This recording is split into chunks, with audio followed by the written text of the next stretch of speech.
Je suis assise à mon bureau, entourée de dossiers éparpillés, lorsque le téléphone sonne, brisant le silence pesant de l'après-midi.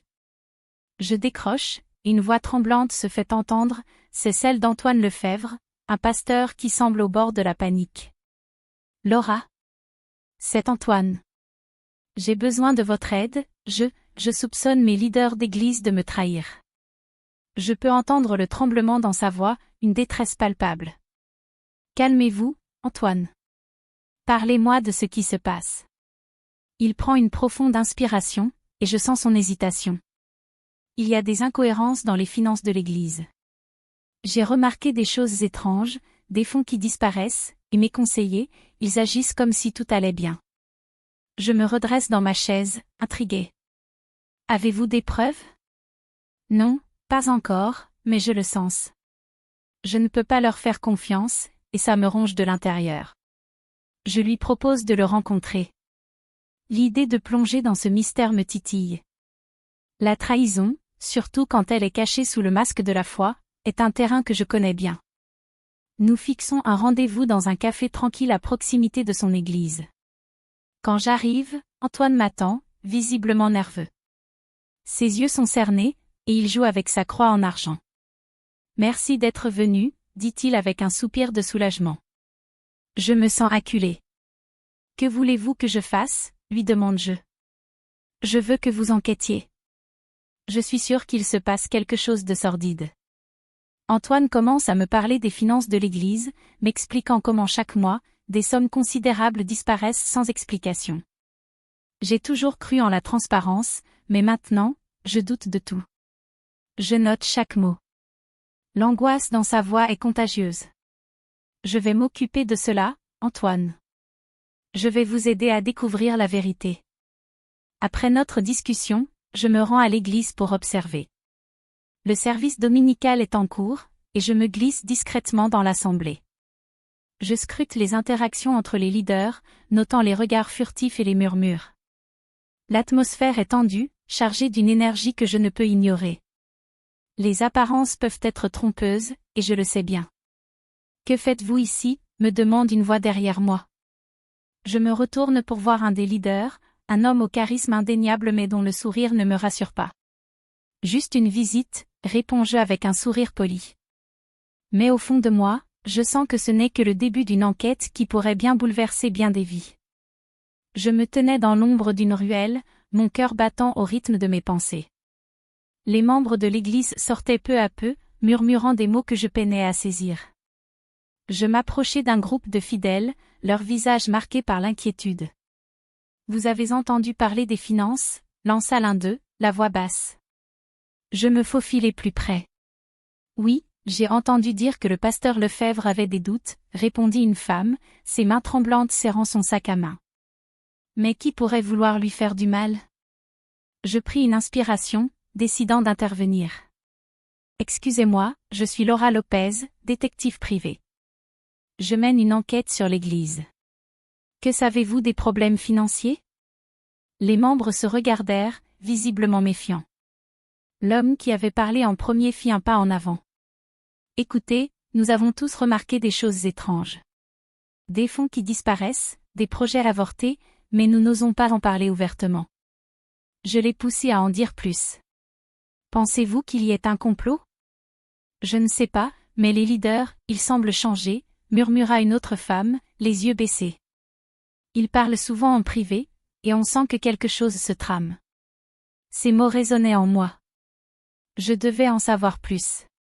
Plus tard, je rencontrai Sophie, une ancienne membre de l'église, dans un café discret. Elle semblait nerveuse, lançant des regards furtifs autour d'elle. Laura, je t'en prie, fais attention, commença-t-elle. J'ai entendu parler d'une réunion secrète des leaders. Ils planifient quelque chose de grave. Quoi donc? Demandai-je, accroché à ses paroles. Ils veulent prendre le contrôle total de l'église, sans le pasteur.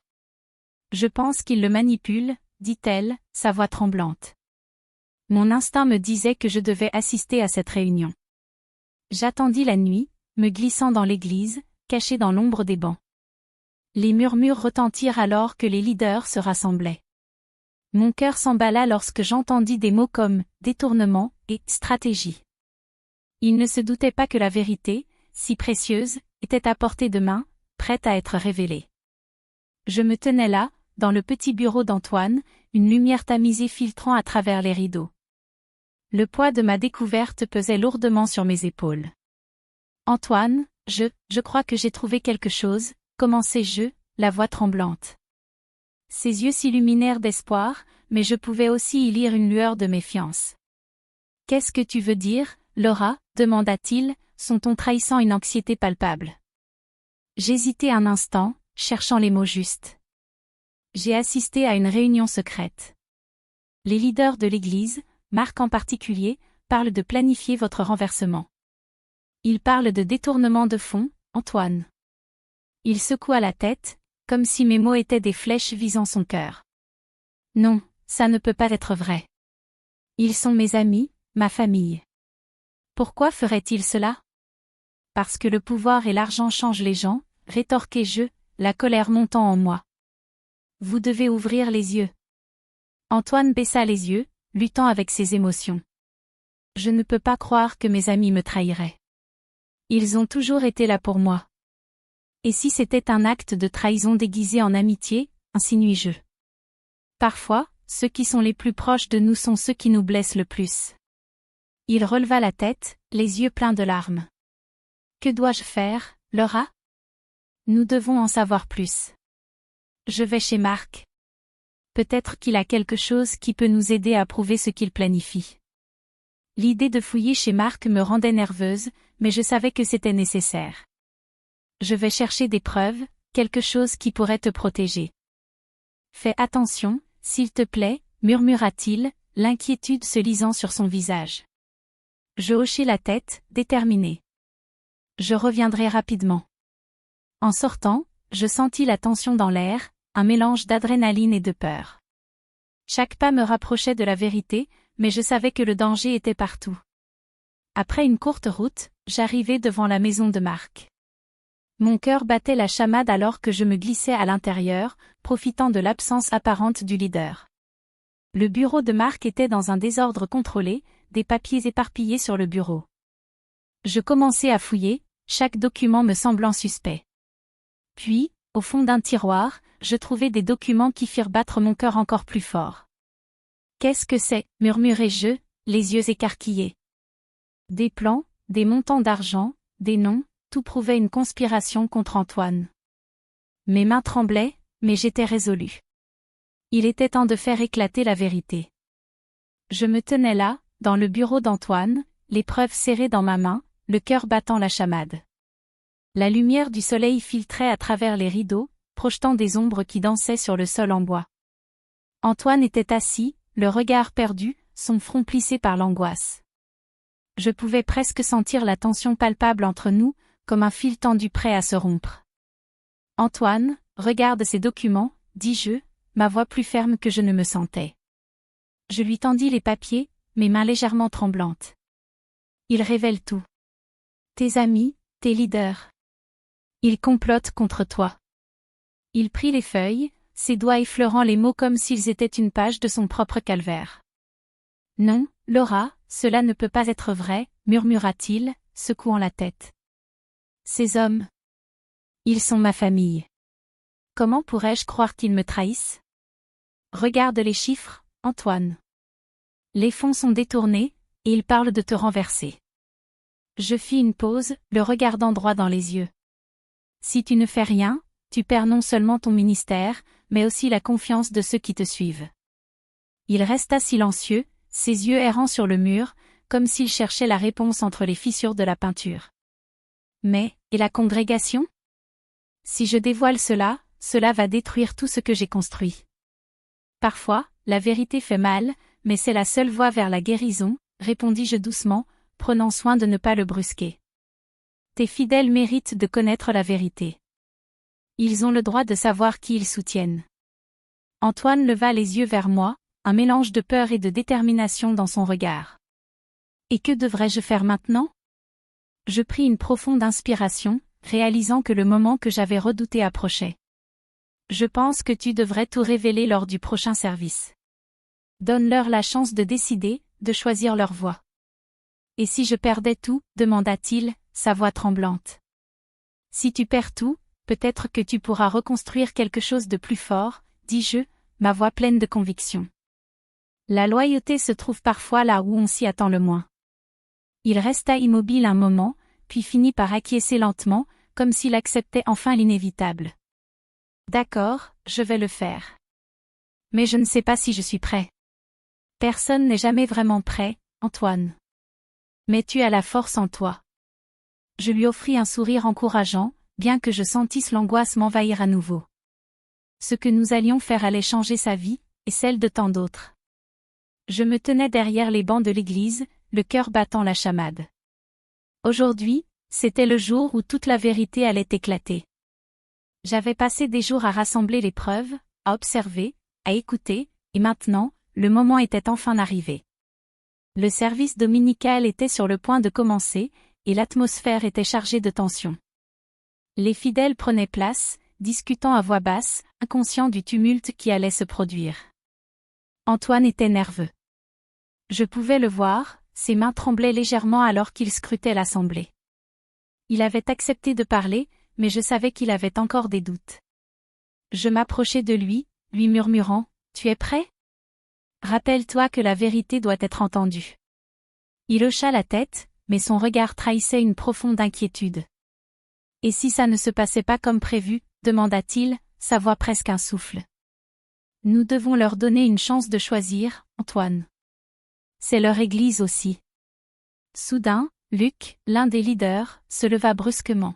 « Avant que le pasteur Lefebvre ne commence, je tiens à dire que cette femme n'est qu'une manipulatrice. » Sa voix résonna dans l'église, créant un murmure inquiet parmi les fidèles. Elle essaie de semer le trouble parmi nous. Je restai calme, le cœur serré. Il voulait me discréditer, mais je savais que j'avais des preuves irréfutables. Antoine, hésitant, se retourna vers moi, comme s'il cherchait du soutien. Je lui fis un signe de tête pour lui indiquer de continuer, de parler. « Luc, ce n'est pas la vérité. Nous avons des preuves de ce qui se passe ici, lançai-je, prenant la parole avec assurance. Je sortis les documents que j'avais rassemblés, les tenant bien en vue. Regardez ceci.